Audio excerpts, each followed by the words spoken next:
Hey, what's up guys? Welcome back. Today I'm here to do a video review kind of update on Neo. I covered the project back in February and they've had a lot going on since then. I've noticed that everybody seems to like the update videos. I think it's useful for myself and for the community to kind of just keep tabs on what all these projects are doing because there's always so much going on.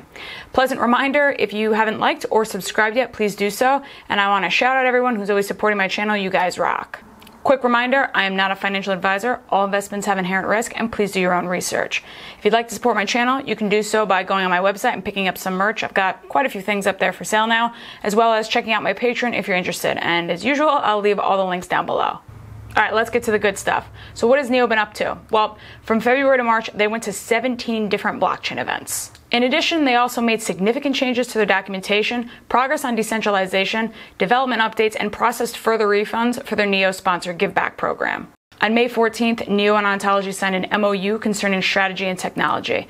Basically, the purpose of this was to bridge the gap between the permissions of ONT and the permissionless Neo blockchains.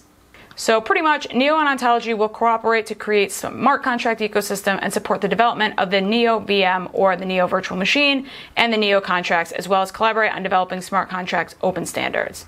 This is really no surprise because ONT and Neo have been pretty close considering the two who are running the company. So it's interesting to see them partner, and it's definitely important. I always say that I think longevity in this space is going to be by making partnerships and working together with different blockchain tech. And then in May, the City of Zion signed a proof of working update. This is showing that the City of Zion continues to execute the 2020 vision for Neo like clockwork. May was super productive on the groundwork for Neo Sharp and Neo supporting ecosystems. To achieve this vision, CoZ is implementing a new workflow for proposing innovations onto Neo. For those of you who don't know, the City of Zion is one of the biggest development groups that works on Neo, and they are all done as a volunteer basis. They've created a lot of stuff for the project. Most famously is their Neon wallet, which everybody pretty much uses across the board. And then recently in June, Neo had to implement the parameter called max transactions per block. And they set it to 500 because apparently there was an increase in transactions on the Neo network, and they believe that some of them may have been meaningless and forcibly trying to cause an attack on Neo. Neo is designed to be a high-performance blockchain system that can handle high transaction per second scenarios in events such as this. So this is the information in regards to understanding kind of what happened. This max transactions per block mechanism was created to protect Neo from malicious attacks just like these ones. And basically what they're doing is they're trying to flood the network with meaningless transactions, and Neo is trying to shut that down in a safe way. And then on July 4th, Neo took a step closer to becoming fully decentralized. The Neo network has begun with the election of a City of Zion consensus node onto the Neo mainnet. I just kind of talked about this briefly. The City of Zion is a global independent group of open source developers, designers, and translators formed to support Neo core and ecosystem. So the City of Zion consensus node had been running smoothly on the testnet for 6 months prior to the election. And several other independent consensus nodes are also running on the testnet, and they plan to be voted in the end of 2018. One of the major complaints we hear a lot about these projects is everybody says, oh, well, they're so centralized and so on. I mean, obviously to start, most of them have to be because they are kind of bootstrapping and getting up and running. But obviously Neo's been doing a very good job at getting it self-developed and hitting its milestones. So it's very cool to see that it's starting to move towards being decentralized and that there's going to be new nodes running on the network. What is next for Neo? Well, Neo 3.0, I don't know if any of you guys had heard about it, but it's the development that started in last quarter, so Q2 of 2018.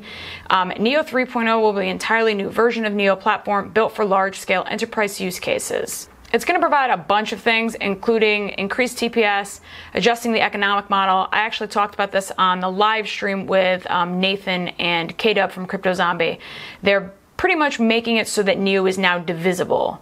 Basically, you could never have half of Neo. You could only have a whole number or a whole integer of Neo. They did that, I'm guessing, because they thought that it would be more stable, but they were finding that there's issues and roadblocks with the utility of Neo and the gas tokens.